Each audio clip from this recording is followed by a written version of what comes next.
name, by the way, is Happymon Jacob. No kidding, that is my real name. One of the reasons why I accepted Amal's invitation to come and speak here today is because back in 2002, when we were counselors in SIS, we were the ones who began the summit celebrations back in 2002, 15 years ago. That was a long time ago, so when he reminded me of that, I got a little emotional and I said, really, I'll turn for this. So that is reason number one. But secondly, I don't teach these days. Thanks to the new admission policy of the university, I have no students to teach. So I might as well make use of my time doing something that is worth the while. Except of course the 13 PhD students and the 3 MPhil students, and the PhD students just don't want to go. I mean, they just don't want to leave me. Of course. So I think probably we don't have any teaching to do in the years to come, and if the university closes down, probably public speaking is something that I should take. So this is clearly a good experience in that sense. The theme of this year's summit, marginalization, and that's clearly not really up my street, but what I will do today is to try and link what I teach, read, study and write about, and what we do in the School of International Studies, international politics and security studies and all the rest. So in a sense, I'm going to, in a sense, link the issue of marginalization, contemporary politics in India, and security studies as it were. So if it clearly sort of going to sound Greek and Latin to you, because most of you know what I'm going to talk about. We discussed many of these things in the class, and written about it. I think one of the issues that needs to be talked about in the context of marginalization and the debate that we are having today is the issue of this respect for the armed force. Now, you might ask me, how is that linked to marginalization and contemporary politics in any way? I'll explain how. I think there's a lot of talk today, often any TV channel, there's a lot of talk about the lack of respect for the armed forces in this country and how the JNU campus is responsible for that. Now, this issue of respecting or not giving respect to the armed forces is a serious one. And I think we can't let the Arnab Goswamis of this world take the debate to where they like and sort of give a very slanted view of the sort of discrimination or lack of respect that the armed forces face. So let's try and unpack this or argument about lack of respect for the armed forces. To my mind, this is a very serious issue and it needs to be looked at from multiple points of view at multiple levels. There is a certain discrimination or there's a certain marginalization that exists vis-a-vis the armed forces at many levels. Let me explain them to you one by one. First of all, I think, let me also give you this caveat, how do I see myself, and I think it's important that we have this full disclosure about one's own stand on the issue. I think armed forces form a very important leg of any nation's existence, and I think for a country like India, the armed forces are important in the correct perspective, in the scheme of things. And therefore, I'm not one of those people who think that armed forces should be done away with. In an international system, in a world where the international institutions are becoming irrelevant day after day, it's important that we give importance to all arms of the state, all institutions of the state, starting with the Home Ministry, to the Agriculture Ministry, to the MEA, Ministry of External Affairs, and to the Armed Forces. One is not bigger than the other, one is not lower than the other. I think that's the fundamental point.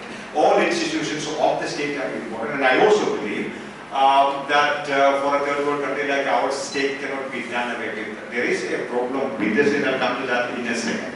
But I think state cannot be done away with, and I'm a firm believer in that, certainly not at this point of time.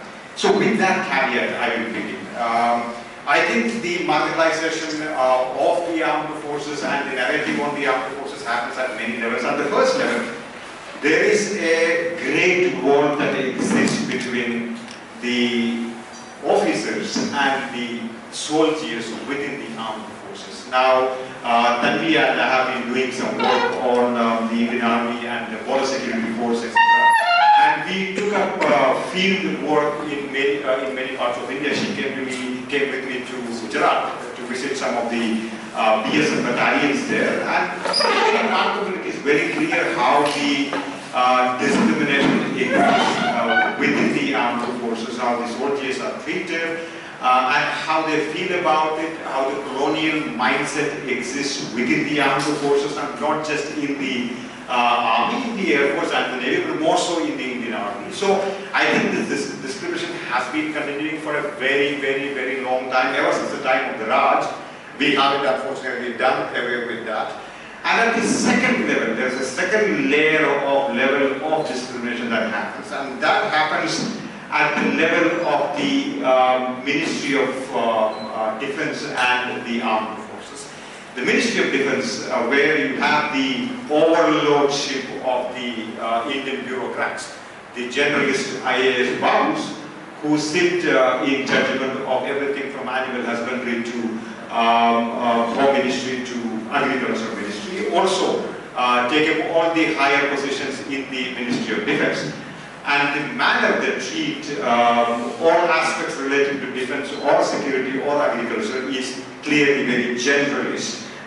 From the soldier to the general, if that is any consolation, from the soldier to the general, everyone gets discriminated by the babus in the Ministry of Defense. So that is the second layer of discrimination that exists. There is in the Defense Ministry, and the lesser the better it is. There is absolutely no defense planning, there is absolutely no perspective planning, there is absolutely no strategic thinking that happens. And this is not just me, someone from JNU talking about it. I think this is well known to most people who analyze the strategic issues or defense-related issues or security-related issues in this country. At the third level, the politicians absolutely have no interest in defense matters. So in the name of civilian supremacy in a country like ours, which is a democratic country, there should be civilian supremacy as far as defense forces are concerned. But in the name of civilian supremacy, what we have is civil service supremacy. It is basically the civilian leaders have absolutely no interest or sometimes no idea vis-a-vis the armed forces and vis-a-vis defense matters, and therefore they sort of give it to the civil service forces. So the result is that we have a toothless armed force at this point of time. You only have to take a look at the annual reports of the Ministry of Defense, most of which is copied from the previous years. So you take a look at 3 years of the MOD's annual report in a row, and you will see 60% of the entire report is just the same. Because clearly no one reads it, no one is bothered about it, there is absolutely no planning or thinking that is going into it. So the result of this kind of a system that exists in the defense planning of the country is that you have the biggest army in the world, yet it is a toothless army, I'm sorry to say. You have an army which is bigger than the army of the People's Republic of China, which is now reducing the intake and is becoming leaner and meaner, but we are increasing. It is as if it is some kind of an employment generation system that you sort of keep recruiting people. The defense budget is lower than ever in a very long time. These are objective facts. Thirdly, the lowest per soldier expenditure among several leading countries. So you have the lowest amount of money spent on per soldier. And that simply means that you have a soldier on the field who is simply not well equipped, who doesn't even have proper facilities to live and sustain himself or herself on the during a forward deployment in the field. Even the basic arms and ammunition is missing. You might be thinking, why am I saying all of this? I'm saying all of this to make a point. I'll come to my point in one. So, I'm not even going to discuss the state of the paramilitary forces in this country, the BSF or the CRPF, who are treated worse than the lowest soldier in the Indian army. At the fourth level, I'm talking about the discrimination or issues that are within that are being faced by the armed forces. At the fourth level, you have a situation where the armed forces are asked to take up responsibilities which do not belong to them. For example, in Jammu and Kashmir, today there is absolutely no political approach to dealing with the Kashmir conflict. There is absolutely no political consensus in Delhi or political appetite in Delhi to approach the Kashmir conflict from a conflict resolution point of view or from a political point of view. Instead, the politicians have abdicated their responsibility and have asked the Indian army to move into Kashmir and do what is needful, apparently. So the politicians are very happy to give what is called the Armed Forces Special Powers Act, continue that every 2 years or 3 years, and with that immunity, the Indian army does what it deems fit in Jammu and Kashmir. So you have a different level of problem. Now, if you ask people like General G.D. Bakshi, he will probably tell you that that's a great thing. I mean, the Indian army knows what it should do in a conflict situation like Jammu and Kashmir or the Northeast. The Indian army is well equipped. The Indian army is, it knows a job that they will tell you. The problem is, I think, something deeper. You are asking the armed forces to do a job which they are not supposed to be doing. They are not trained to be doing. They are not equipped to be doing. This is a political problem. This is a governance problem. And that needs to be looked at from a completely different point of view. So at the end of the day, you may give them immunity, but they also get the brickbats. Now, don't think that the people, the armed forces deployed in Jammu and Kashmir are very happy with the kind of job that they have to do on a daily basis, which is killing your own citizens. So there is a lot of angst within the army about this kind of situation. Also, if you actually look at the casualty rates over the last, I would say, 3 to 5 years, take a look at the last 6 years, and compare the last 3 years to the 3 years before that. The casualty rates have gone up exponentially, both of the militants or terrorists and of the armed forces. The rate of suicides is increasing. So you're talking about a lot of angst and anxiety within the armed forces. Now, to my mind, that is a significant problem that needs to be addressed and looked at. What are the implications of all this? And this is my first point. The implications of all this, to my mind, one is that you are looking at a very restive armed forces in this country, from the top leaders of the generals to the soldiers to paramilitary organizations. There's a certain angst and anxiety. That's the first problem, and that should concern us. Secondly, you are looking at a high level of casualty and injury within the armed forces. Thirdly, the country's defense preparedness is at an all-time low. Now, you may talk about Doklam and say that India is looking China straight into the eye, but I'm not so sure if this is going to be a success in the long-term future. In the days to come, picking fights with India's biggest trading partner might look like a nationalist success or victory, but in the years to come, this is going to be a problem for India. Look at our relationship with Pakistan. Things were looking good some years ago. Things are not looking good anymore. Jammu and Kashmir. Why educated youngsters are taking up arms? One might say, you take up the arm, you will die at the hands of the military. Well, that probably is how it is looking like, but you should also ask the other question, why are they picking up guns in the first place? They are picking up guns simply because they are driven to the war. And when you drive a certain population to the war, this, to my mind, this is a natural result of that. Now, you might disagree with me, you might debate with me, all that is fine. But the point simply is that you had a certain opportunity through the 2000s, mid-2000s, to resolve this conflict, and there were some attempts made by the governments in Delhi in order to resolve that. That willingness, that appetite is not there anymore. So you are looking at the security situation and the defense preparedness of the country at an all-time low.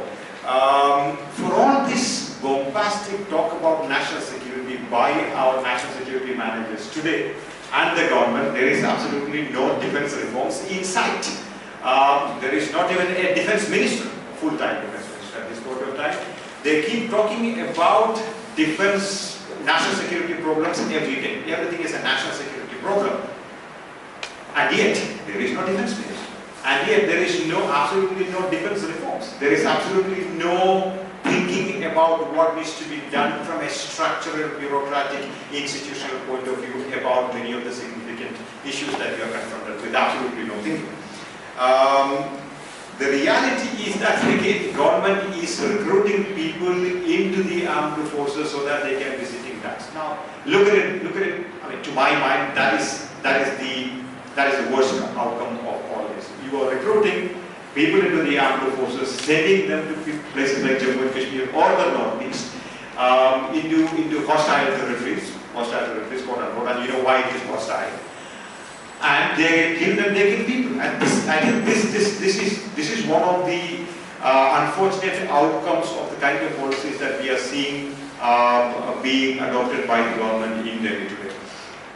So the question that we should ask, therefore, is that can the army live by respect alone, or do they need something more? To my mind, when I go to talk in some of the different staff colleges, I do tell them that I'm a well-wisher of the armed forces, just like I'm a well-wisher of the MEA or the Home Ministry or any institution in this country, which certainly need to be reformed at a different level.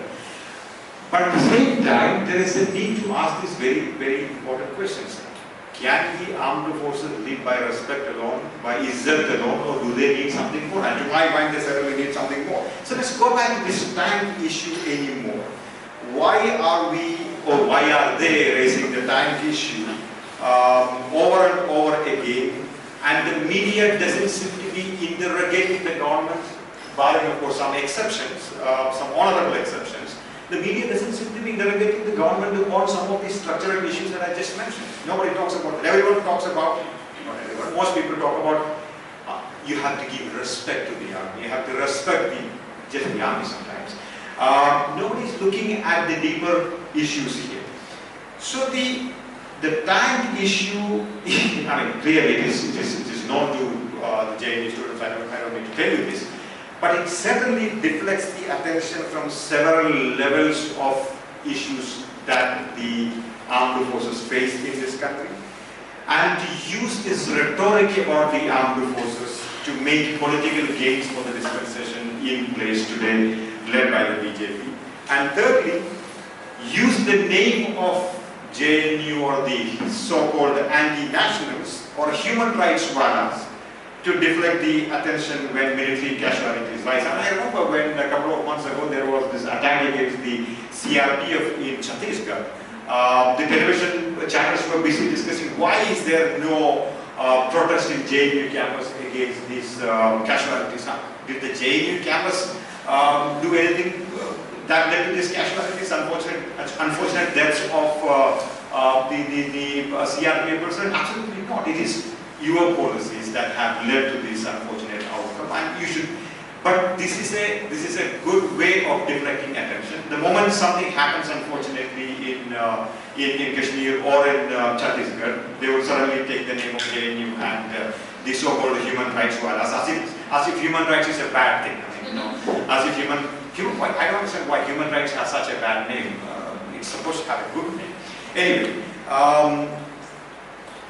It also somehow prevents the soldiers from speaking out. Now, the moment you link nationalism, patriotism, and respect for the armed forces, the soldiers also cannot, the generals or the colonels cannot speak out about the OROP issue or the need for defense reforms or the need for preparedness. None of these things can be spoken about simply because the moment you talk about it, You'd be termed as an anti-national. Oh, you must be from JNU. Or you must be one of those Kanaya Kumars doing rounds within the army. So it also deters genuine concerns from coming out of the institutions themselves.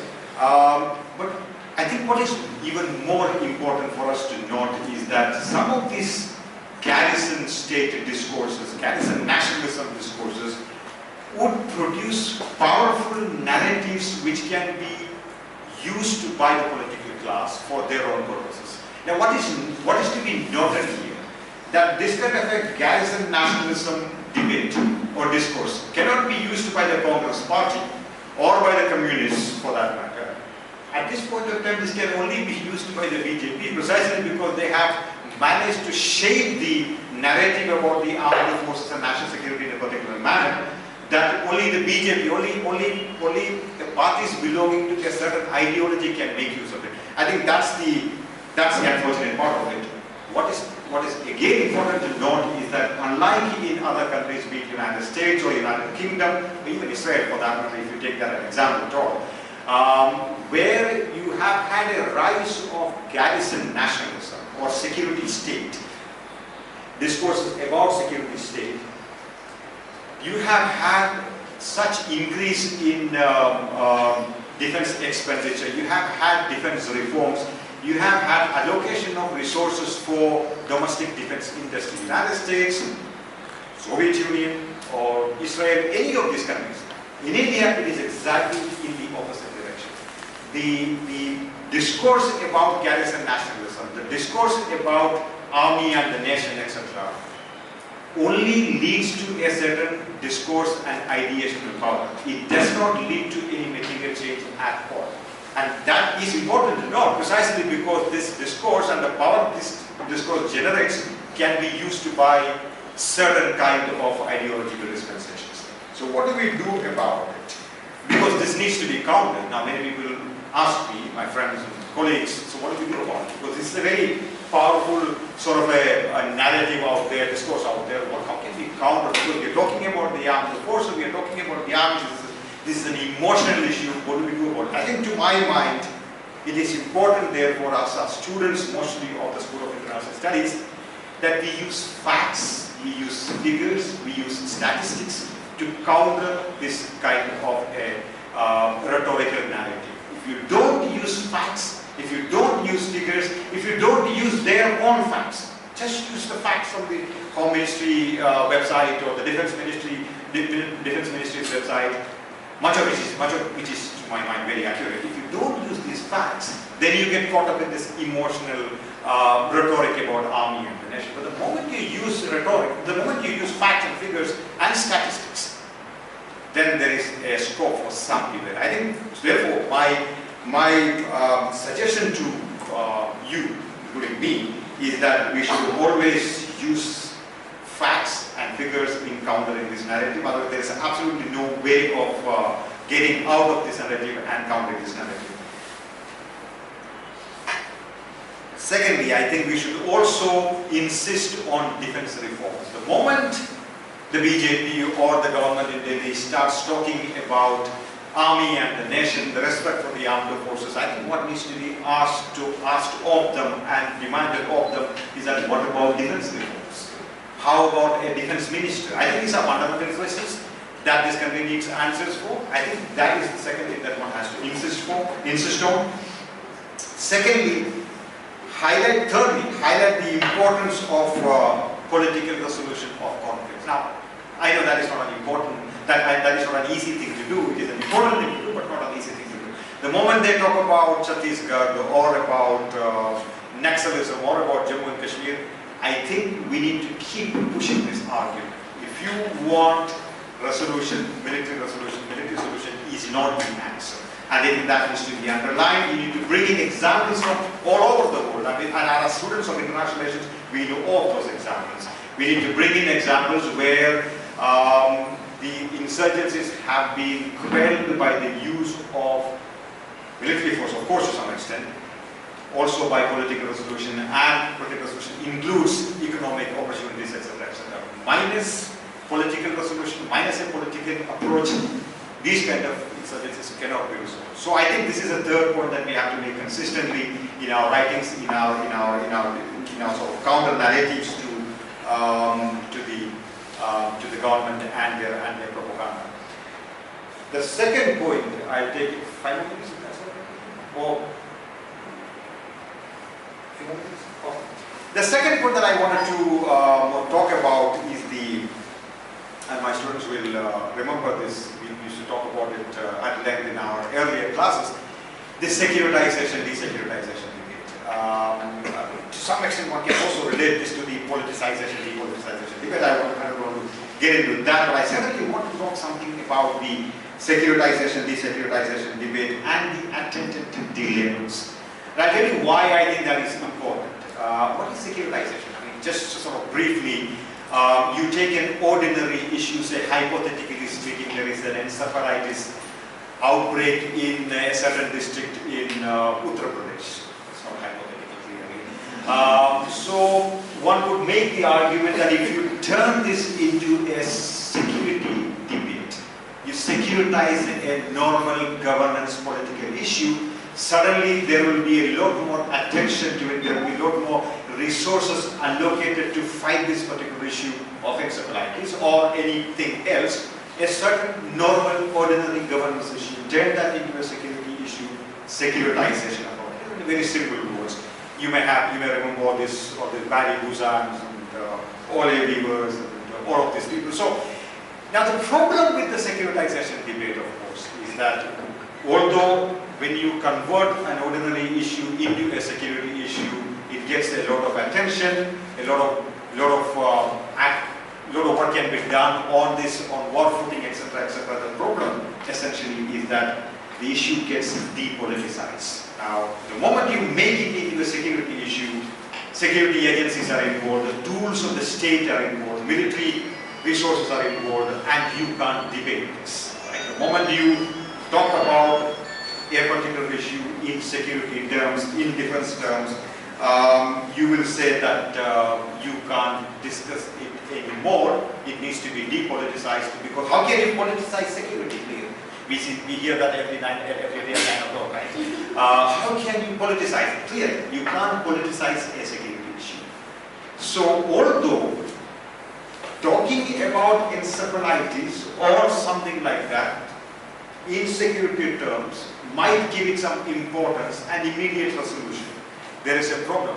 And the problem has also been recognized by the international studies, international security studies scholars, and they said you need to desecuritize and all the rest.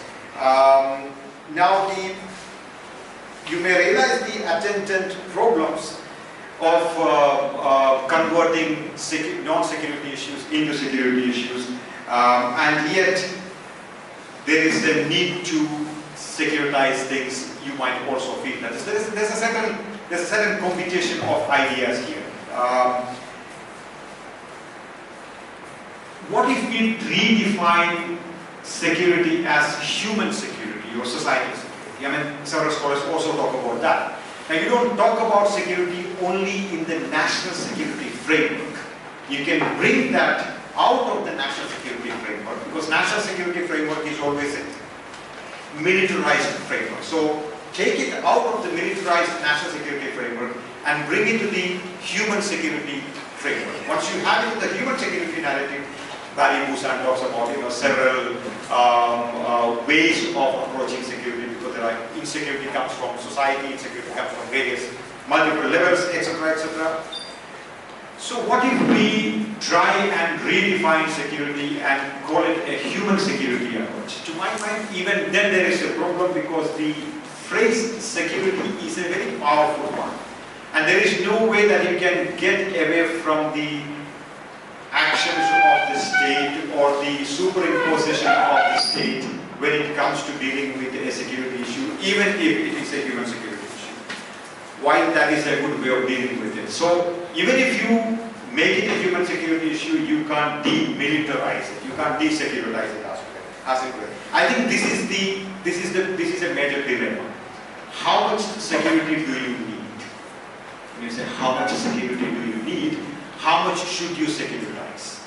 In a country like ours, is it fair to argue that we do not through a dialectical method.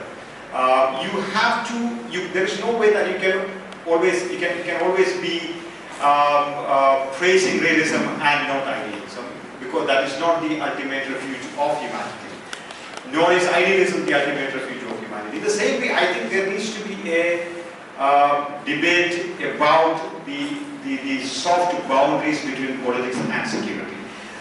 You can't be depoliticizing things, desecuritizing things completely, nor can you sort of keep everything in the political realm, because there are uses of security. Now, I know this sounds a little far too ephemeral and theoretical, as it were, but I think for our purposes, in the milieu that we are living in, where there's a lot that is being said and done in the name of security, in the name of national security, it is important that as students of international relations and security studies, we look carefully at the boundaries of politics and security. We also look at the various issues that are being debated very carefully and sort of approach them in an in-depth manner. There is no way, there's no way we can somehow dismiss some of these narratives. If there is a narrative about garrison nationalism in this country, JNU cannot close its eyes and say, or JNU students and faculty members cannot close their eyes and say, oh no, we don't recognize this. This doesn't exist. It doesn't work that way anymore. I think in a world that we live in a vibrant media age that we live in, there is absolutely no way that we can be aloof from the discourses and debates that are happening out there in the country. We need to relate to the people in Kerala, to Jammu and Kashmir, to Bihar, to Uttar Pradesh. There's absolutely no way of, there is no way we can get away being an elite institution simply because we happen to be one of the best universities in this country. I think there's a need to relate to people, there's a need to relate to discourses, there's a need to debate about some of these fundamental issues and questions. Thank you.